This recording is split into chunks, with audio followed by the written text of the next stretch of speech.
So recently, I was asked to review a paper for a quality dental journal. The topic was interesting, actually using piezoelectric materials to whiten teeth.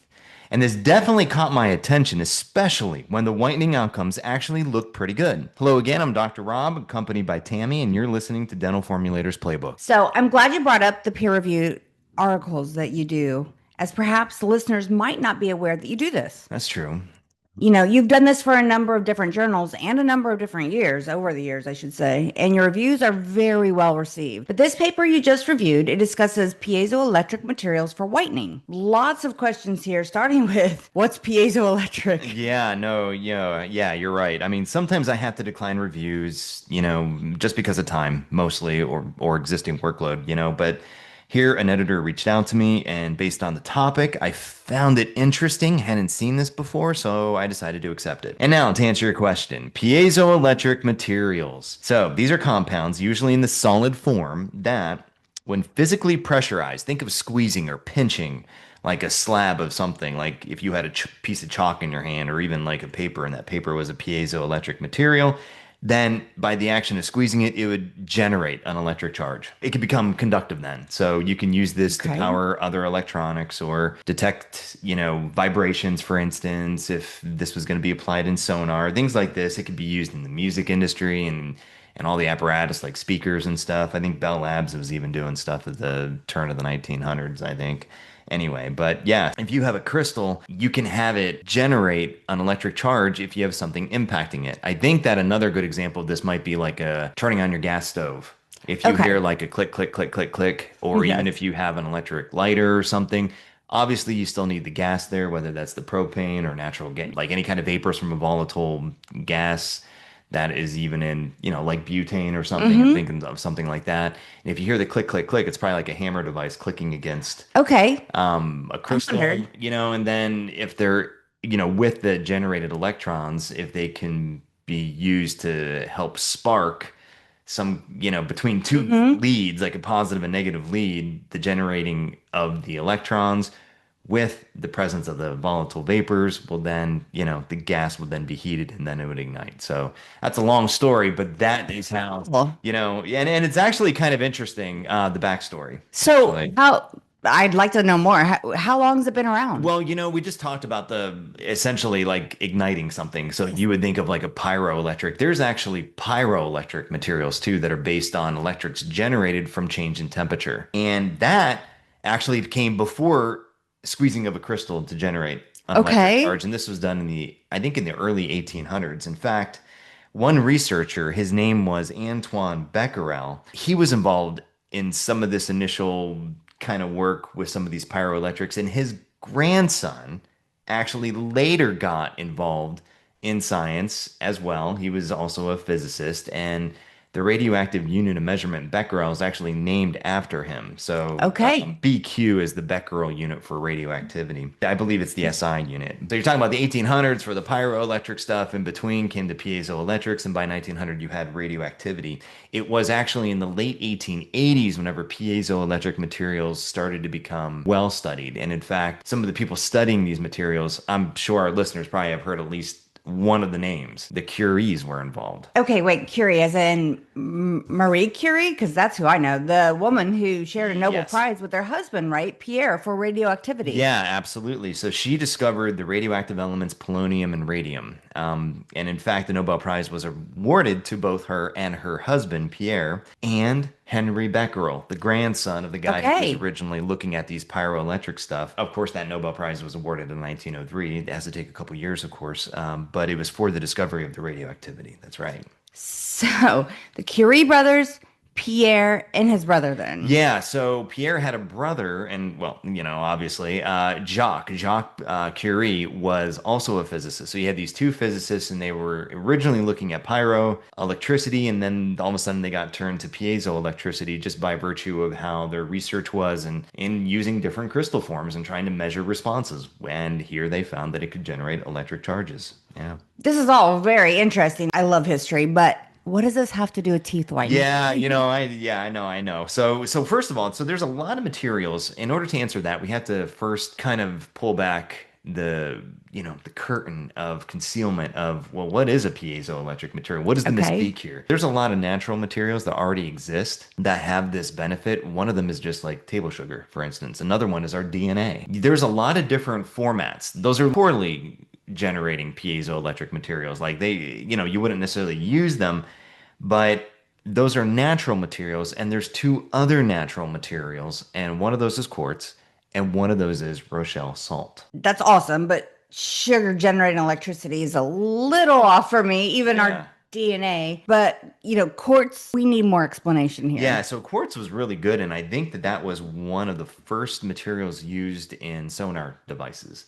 Okay. So I think that's pretty interesting just from that point of view. And there are, of course, other better piezoelectric materials. If we're talking about some poor piezoelectric materials like sugar or DNA, the better ones would be quartz and Rochelle salt. Okay. And if you want even better responses, then you have to synthetically create those. And those would be like barium titanate, for instance. I think that that still is a widely used piezoelectric materials in microphones, speakers, electronics, things like this. But when I say greater response, we mean that it takes just a tiny amount of pressure to generate a huge electrical response. And that's kind of what you want, especially if things are miniaturized Yeah. or damage other materials or properties of whatever, Right. whatever your device you're working with. A lot of this stuff tends to be very sensitive. That is really cool, actually. I had no idea. So, quartz is natural, Rochelle salt is natural as well. Do either of these relate to today's topic of whitening then? I think we're Yeah, getting there. yeah. Quartz does not, but Rochelle salt does. Okay, so what is Rochelle salt? Actually, it has another name as well. Sometimes it's also referred to as Seignette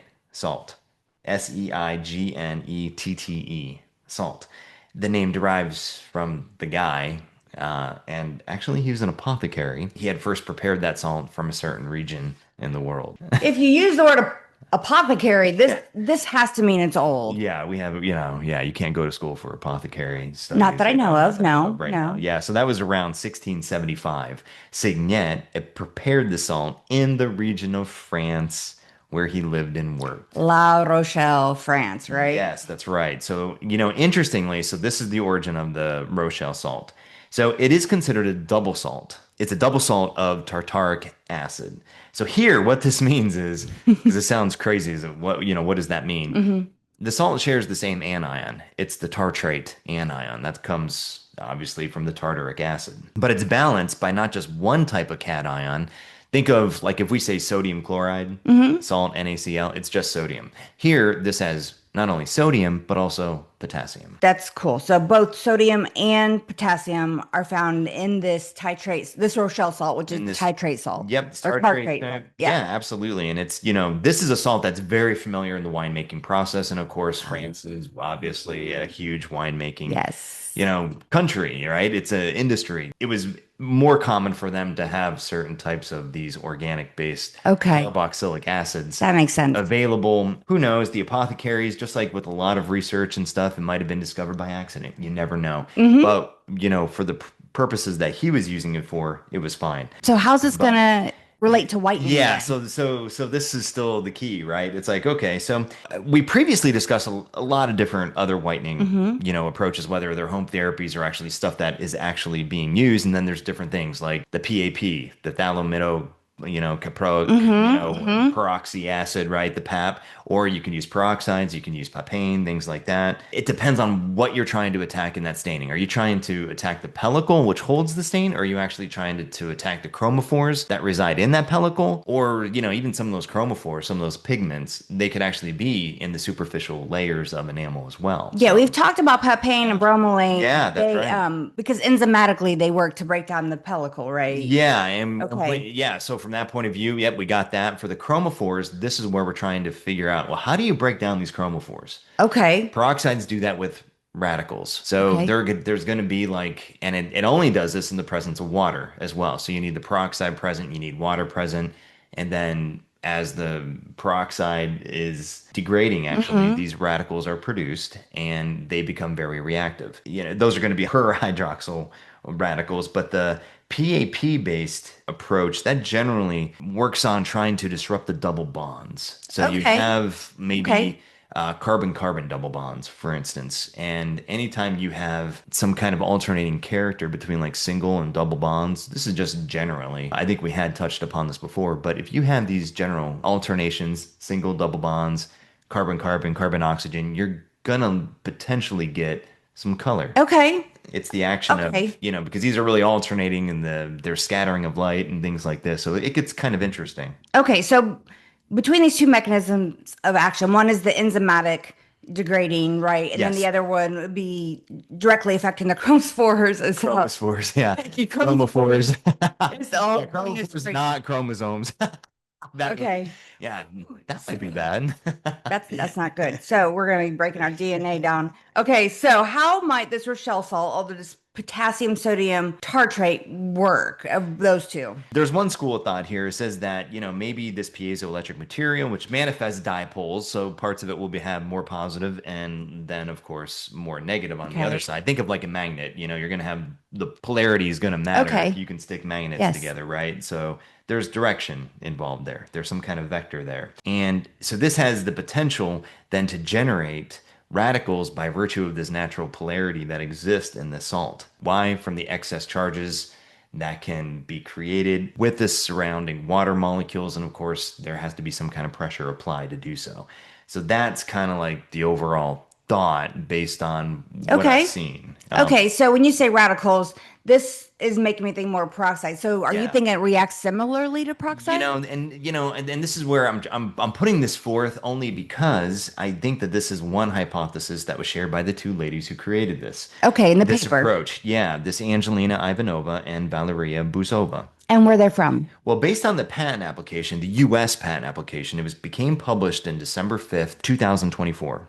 Okay. These ladies appear to be the inventor of this technology. And what is the invention? It's not the Rochelle salt per se, and it's not whitening by itself, right? It's the application of the salt to a whitening benefit.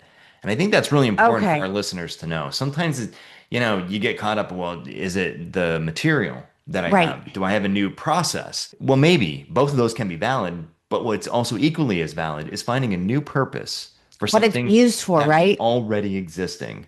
Because one of the criteria for a patent to be granted is it unobvious? Is this something that is not known in the art? That somebody could not make an easy connection to say, well, this works A over here, so it should work over here in B. Okay. And so that's what they did. But they live in Moscow, according to the disclosure in which they had to file. But they assigned the rights to this in Switzerland. So I don't know if so apparently there might be a company in Switzerland and it's called Skylab. And although they initially filed their patent in Russia first, that one is abandoned, I believe.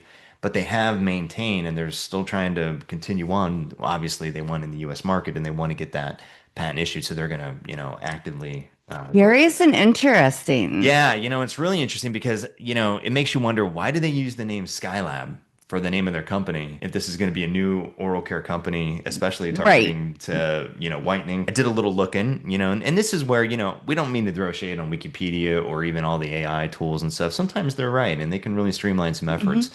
But here, that was really helpful because Wikipedia told me very easily that Skylab was the original space station launched by the US in 1973. That was what Oh, its name was. And I think on board and on that space station, they actually studied Rochelle salt. And they were actually able to grow very large crystals of it because of the reduced gravity atmosphere. that's So, actually very clever, actually, on their part. yeah, I think it is too. Yeah, I think this is really neat. I think that this is clever. Okay. Yeah. But to be clear, so introducing this Rochelle salt into the mouth, how will it generate the charges needed then to produce the radicals? Because we talked about that reactive needed then to react with the stain causing compounds. Yeah, so this is the really uniqueness feature about this, which I think is it's just the simple action of toothbrushing and the rubbing of the agent against the tooth or against other ingredients in a toothpaste, for instance, silica, because, and here's what's really interesting, in their patent application, they claim not only just the Rochelle salt for whitening, they don't just claim that, they claim that in the presence of an abrasive. Ah, So in their claims, yes, which are yes. ultimately what are going to have to be, allowed or disallowed, depending on what the examiner reviews in this application and all the other stuff, it's the physical rubbing So the action of the Mm-hmm. toothbrush, obviously, and the paste on the teeth, and it's also within the ingredients themselves, actually trying to rub against, the teeth, the different, surfaces in the mouth that's going to generate the So charges. that's really interesting. So you say they have specifically called out the abrasives to be added to Yes. almost to ensure that any pressure applied is going to apply then and create those charges. Yes. Okay, so then Absolutely. those charges then create radicals, if I'm understanding all this correctly. Yes. With the surrounding water, these can react within the staining compound. Yeah. Now, again, that's based on the hypothesis and maybe how it works. They did discuss it in the paper and the patent application. Okay, so do you agree with this mechanism? Maybe we'll get that to, and we'll Okay. and we'll get back to that in a minute. But first, I just want to say, look, I think these two ladies have found a very clever way to whiten the teeth, and I applaud them. Very nicely done. In Yay. fact, the whitening data I have seen looks pretty impressive relative to the 2% carbamide peroxide control they used. And I believe that their data was generated with the help or done, by completely Intertech. Intertech. So you haven't mentioned them. Maybe I did in passing, but no, I don't think I've given them too much attention. But they are a very well-known contract testing facility, and With them a lot, right? yeah, I do. Gavin Thomas and Thomas Badrock, they're in the oral care division. They're based in England. They work with a lot of the companies, but they also work just kind of like what we do. We work with large and small clients. They do Hmm. too, and they are a great option worldwide. So in the US, there are a couple, testing labs that can be done. I think that the IU School of Dentistry is probably among, the top ones that I would recommend. But then, sometimes that's not accessible always to everybody outside the US. And just like in this example, you had these two Russian ladies setting up a business in Switzerland. Hmm. It just might be just more convenient, if for no Right. other reason, to use Intertech. So Intertech, Absolutely. and Intertech does a great job. Like in the paper, and these ladies are publishing, the data. They're showing you all the images. They do a really nice You job. always speak So very highly of Intertech. yeah, and they're not paying us for any. Nobody, by the way, as a disclaimer, is paying us No, to say these things about Intertech or even Skylab no. or anything like this. This is just based on our experiences and what we found. So yeah, I mean, Okay. I think it's pretty good. So this Rochelle salt, Yes. or the sodium, help me out. Sodium what tartaric? Yeah, it's Tartrate? like it's yeah, potassium, sodium Potassium tartrate. sodium tartrate. Yeah. Okay. Do you think this might be a replacement for peroxide? Well, what's really interesting is that, and in this paper, they showed that the Rochelle salt did not weaken the surface of enamel. I think that that's really important because peroxide Ah, can show that it can have an enamel softening or enamel weakening, absolutely. effect, in addition to the Okay. sensitivity sides, because the sensitivity from the radicals and such. Okay, so do you think then there might be do you have an idea of like another mechanism that might be Yeah, at work? I mean, obviously, I haven't worked with this material yet, and I don't know, I just I haven't studied it. However, based on the electric charges, if they are going to be presented, I think that it would have a similar mechanism of action to how maybe if you use a whole different type of agent, like sodium metabisulfite, for Okay, wait, example. what? Yeah, it's Yeah, and it's another one on me. yeah, we're gonna have to invoke some chemistry here. If you were to take a quinone and you were to reduce that to a catechol, that would be one, or a hydroquinone. That might be an example of where this might come into Okay. play. Okay, so just to let you know, okay, so I'll explain. So quinones tend to be a little bit darker color, maybe brownish, maybe yellow, maybe some red. The molecule is basically a six carbon chain. Think of a hexagon, Uh-huh. right? All those points represent carbons.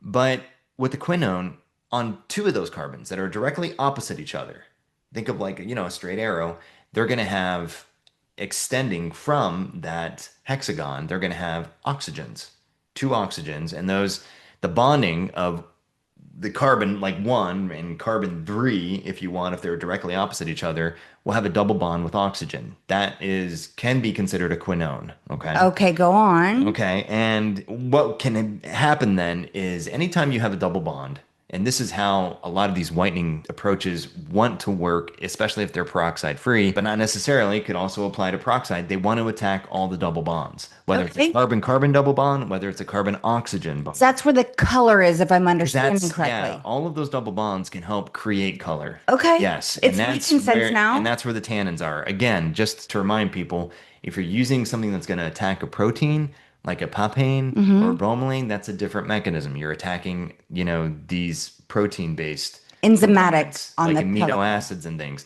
But here, if you're talking about peroxide, maybe this PAP or other approaches, metabisulfite, things like this, you're actually going to use a different mechanism. You're actually going to try to reduce. You're going to try to take those double bonds and Mhm. create single bonds. Okay. I use the term catechol. If instead of like with that six carbon ring, let's just stick with that example. So you have this hexagon, and at the top point, you have a carbon that's attached to an oxygen, and at the bottom point, carbon number three, or actually, yeah, I mean, it's just, carbon one, two, three, four, five, six, Right.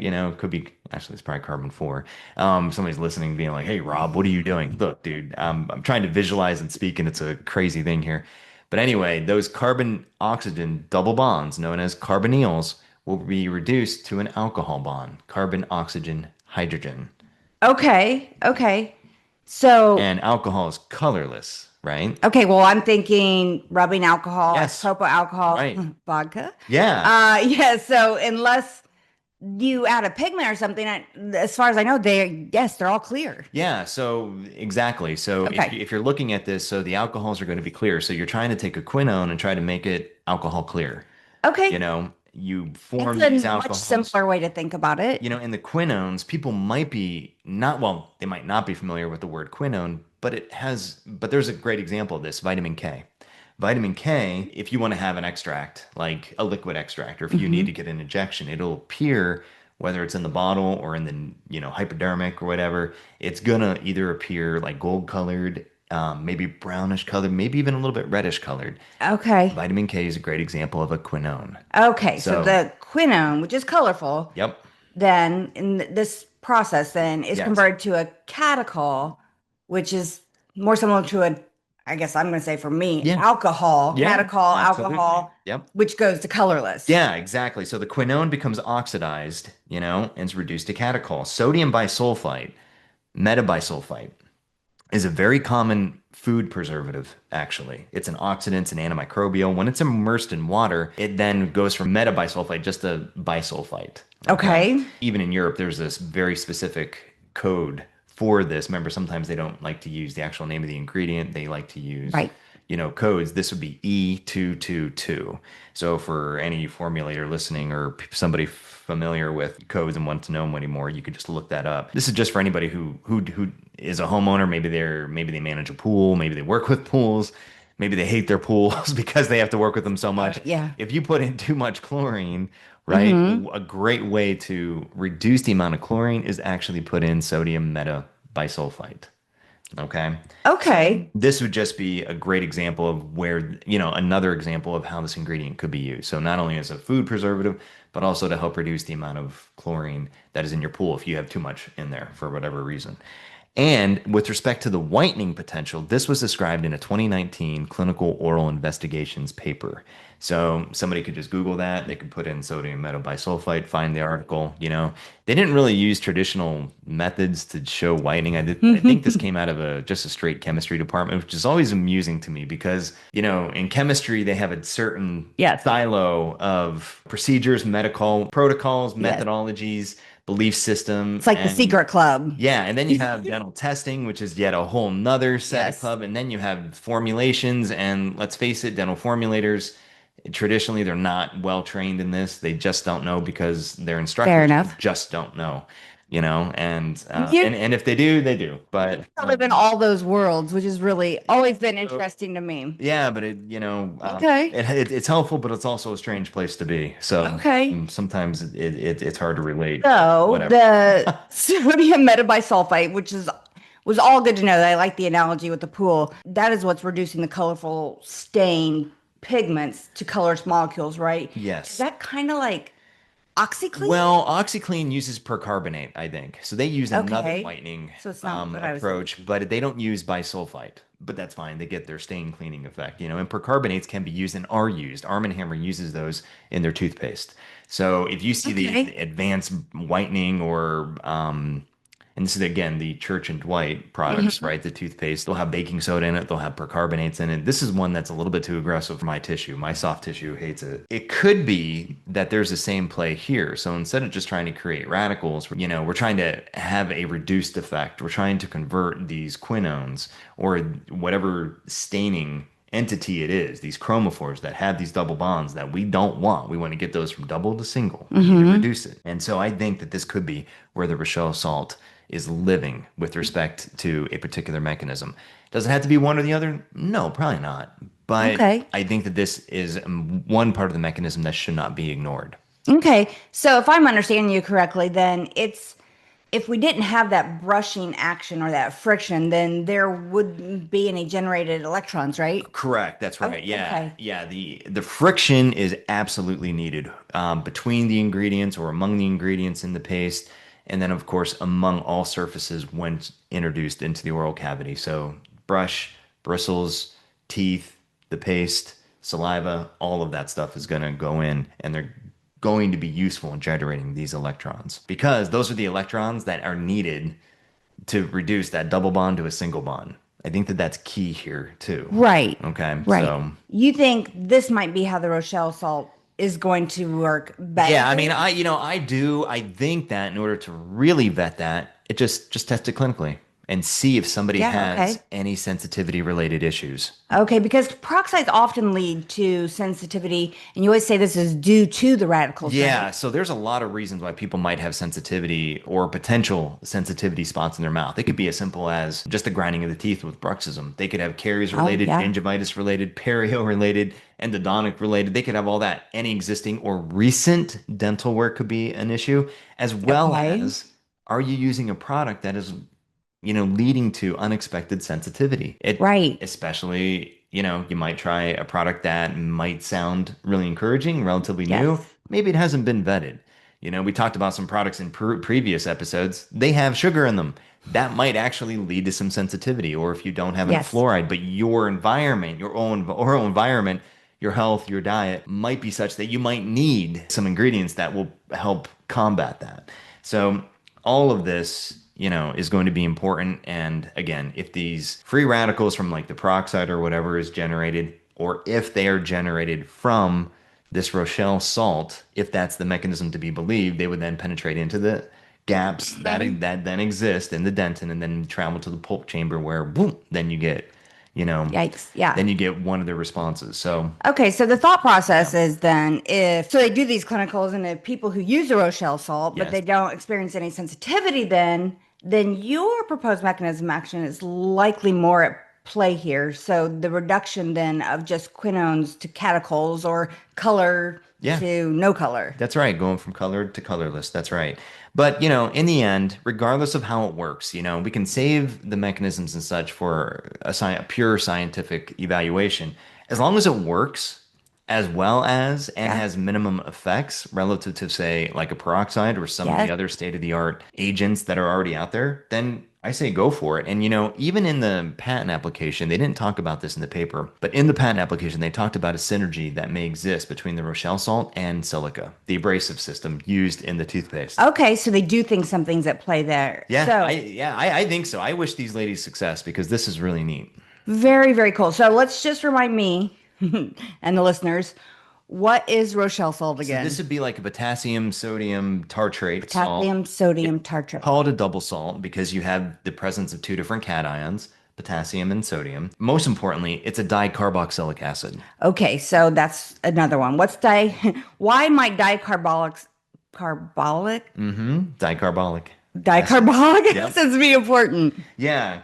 Or dying carboxylic. Yeah. Dicarboxylic. Carboxylic. These Yeah. words, my goodness. I know, right? Well, carboxylic acids, if you start thinking of carbolic acid, that was actually what Lister used to disinfect the Okay, original, maybe that's where I heard it wounds before. and stuff. Yeah. So if you get that in your hand, me too. It's the same way. It can get you there. But anyway, these tartrate anions are very comparable to like the citrates and everything else. They're very good at clawing and sequestering, Okay, so anions in particular. so that clawing or that chelating, as we talked about that before, how is that going to play into this? Yeah, How so that's important? pretty important because that can affect the product's performance and how it might be able to, if there's metals in the formulation, like let's think of stannous fluoride.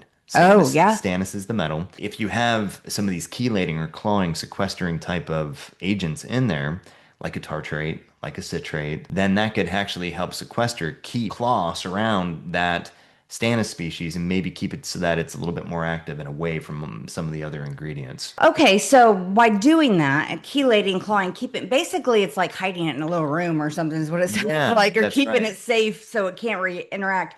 So in other words, isolating it then could in turn help improve a product's performance then, That's right? right. So, and that's one of the key differences among some of the different stannous fluoride toothpaste is the antimicrobial performance. Again, it's not coming from the fluoride, it's coming from the stannous. And Okay. so the question is, how well is that stannous ion protected? And Okay. so originally, like if you look at some of the original 19, mid 1990s, and even still to this day, of the stannous fluoride toothpaste from Procter& and Gamble, you'll see zinc citrate is in there. That is one example of how they're trying to address. Is it the only one? No, they need other things, but that's one way. So you can improve a product's performance based on the presence or absence of, you won't be improving it probably, but you will definitely be changing it with these types of acids. So it could even be related to fluoride availability, maybe even just general fluoride stability in terms of pH, because pH tends to be an issue where you got to keep it stable. Silicas are notorious for creating some kind of pH fluctuation over time. Oh, okay. A lot of times these are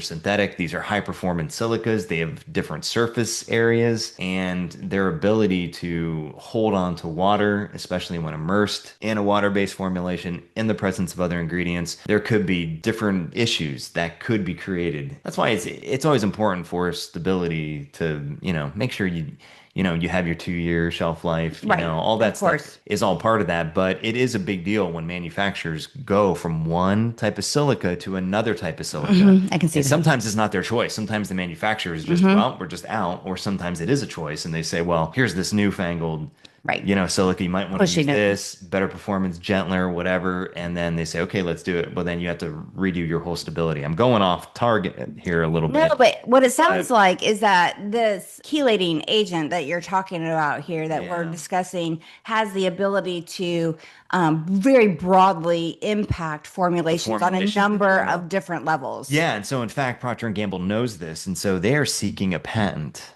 on the combination of stannous plus any dicarboxylic acid. Any. Any.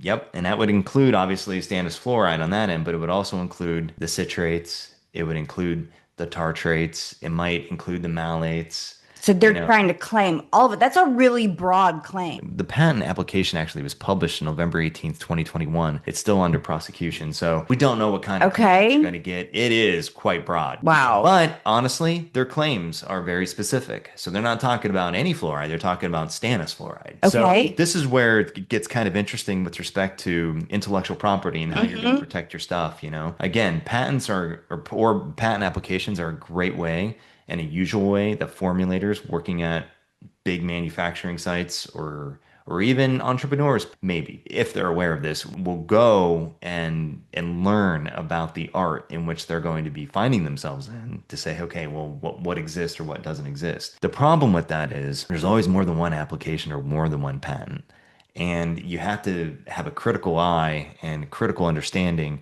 of what are the claims and does the spec, meaning does the rest of the application contain information in and of itself that will support whatever those claims are? And so sometimes they do, sometimes they don't. And there's different quality of patents. It's like anybody with a degree, right? You can have two people who have a 4 year degree or an Hmm. advanced degree. You could have two dentists that are equally degreed, but maybe one is better than the other.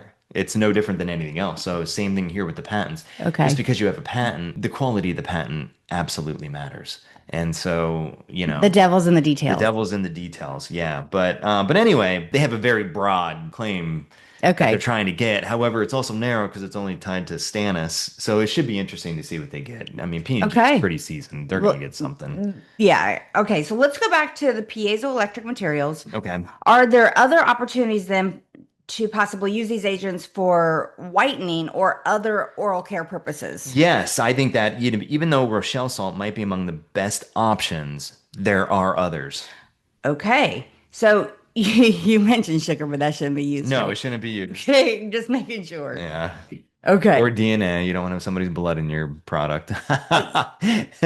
Yeah, I'm going to move on. Yeah. So, what other ingredients then could potentially be used? Well, I'm going to throw up an easy one here because it's already being used. And I just don't think that formulators or manufacturers have any clue about this. And they wouldn't I want because, to know. again, there's a lot of silos that exist, and being able to link these different fields is, well, you've always said that's one of the One of your strengths. well, that is one of my strengths, Absolutely. and I've done this traditionally without having to use, AI or Mm-hmm. things like this. In fact, AI is going to hurt my business, not Oh, no, really. no. If anything, it'll help make explanations and thought process easier because sometimes trying to go against conventional wisdom or trying to find something that is new and different, and I think differently. I just fundamentally think Yes, differently. That's a key for innovation. Like that right there is how you invent something. What is the absolutely. next market? If somebody comes to you and there's 100 different people asking for the same type of mouthwash that's going to kill bad breath, Right. what do you do? Especially if they want something from an intellectual property perspective. Absolutely. That gets Okay, difficult. now you're on stage, you got the spotlight on you. How are you going to do that? Well, And yeah, so, you are very good. That is something I can absolutely 100% say I cannot do. yeah, so this is where this becomes important, right? And I think that from some of these ingredients that could be used, there could be options here. I'm going to say zinc oxide, abbreviated ZN, and then of course O for oxygen. But that's like a protected one of those ingredients in like sunblock and Yeah, stuff. absolutely. Okay. In fact, there's an OTC monograph for it, and I believe that the load level, I mean, here, we're used to talking about 0.2% or maybe 1% or 2%. We even mentioned with Right. the carbamide, maybe 10%, 15. Dude, zinc oxide can go all the way up to 40% if I'm not mistaken. I haven't looked at the monograph. I didn't, This go, is but I for like remember seeing sunblock, it. right? Yeah, but for some, Okay, okay, okay. That's a lot, that's quite the actually. load, right? Zinc Yep. oxide, if I understand you correctly, then is a piezoelectric Yes. material that then might have applications in oral care. Yeah, I think so, especially because zinc oxide, I told you, formulators are already using this, but they're using it as a replacement for titanium dioxide. The white pigment thing. Exactly. So Okay. there is some negativity about titanium dioxide, especially in Europe. Whether that's founded or not, that's debatable because it's Right. used. But if you don't want to use it, a Mm-hmm. replacement could be zinc oxide. And so There's potential. there is potential there. I mean, if anybody has a product, we're not saying you have to use 40% like you would for a Oh my sunblock gosh, because no. that's not what you're trying to do. Different. But Yeah, different. if you are interested in whitening, this could be a way of doing that. I think you're starting to give away some of your secrets. Yeah, well, Insight.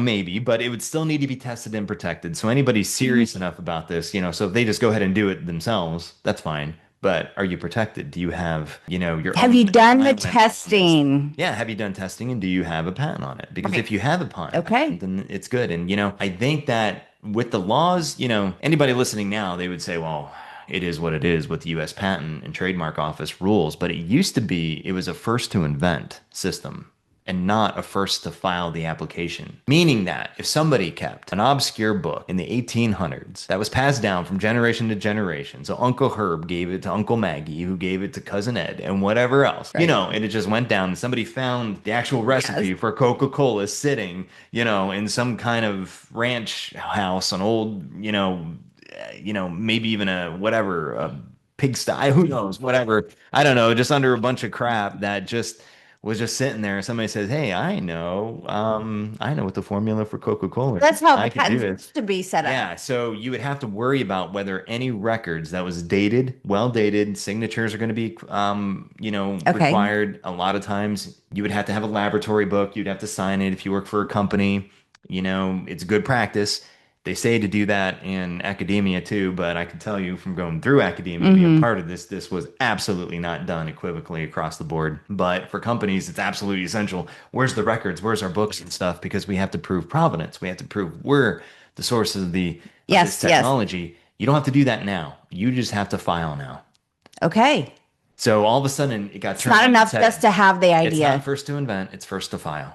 Okay. So anybody who is listening to this is a secret, of course, I'm telling, and you never know. Maybe even combining the zinc oxide with the Rochelle salt could even lead to a more advanced benefit. And if that's the case, you have something that potentially could be even more valuable than these two ladies' original application. And if the two ladies are doing this, they would be wise to probably file additional Right. continuation in part application CIPs, which claims their original stuff again once issued because no claims were Right. issued, and then they could start to carry on that. Then they will always have their original filing date. So I know I went down a little bit No, of a it's okay. So technical we're gonna have to see pathway, because but this is why we're doing this. We're trying to yeah, sprinkle in some of these different, strategies and what to look for. What does this mean? absolutely. And things like this. So yeah, I am giving away a secret here, and I think there's merit here, and We'll I have to think look at it that because this is a very interesting topic. Everyone's interested in whitening, right? yeah, there are. And that's why I thought this was probably perhaps the most clever way. It checked a couple boxes, right? An existing Hmm. material that's natural. They had already played with it before. And who's doing stuff with piezoelectrics? And immediately you think you have to have some kind of sophisticated toothbrush, like some kind of automated toothbrush or some kind of electrical device you have to change the batteries on. And in fact, you don't. You're just taking advantage of a natural phenomena, It's really that cool. exists by just pushing down a little bit on the toothbrush and the paste Having on an the tooth. abrasive there and helping that Yeah, friction. it was really neat that this paper came across my email, my inbox to be like, hey, do you want to take a look? Absolutely. It worked out now. I have a small gap of time. I was like, let's just do it. And it looked like the studies, like I said, were done by Intertech, so it's a great way to Yes. give them, props too, because Yes, I think they did absolutely. great stuff. So all around, I just think it was great. I really liked the creativity, really liked all of this. So yeah, but I think that for now, I think that ends this because I Okay. think we just gave too many definition words, Nice. right? Too much homework assignment now. What is a piece? Maybe we'll erase Let's some take a of look it. at No, I'm zinc just kidding. oxide. Anyway, I think it'll be great. So anyway, Okay. so thank you. Thank you all for listening. Hope you enjoyed the episode. Hope you learned a little bit about different things with whitening, maybe a new white again, because whitening is number one. Whitening Hmm. and bad breath. Those are the Those are two. the main Absolutely. two features. If somebody says, why am I using a product? I want my fresh breath or I want my teeth whiter. I mean, this has Agree. always been a thing. So this is why we're hitting this. And so we'll be doing a little bit more, especially with respect to why people might be using different mouthwashes. Okay. That'll be coming up soon. All right. So this wraps up this episode. Again, thank you for listening. I'm Dr. Rob and this is Tammy. And remember, stay curious and keep smiling.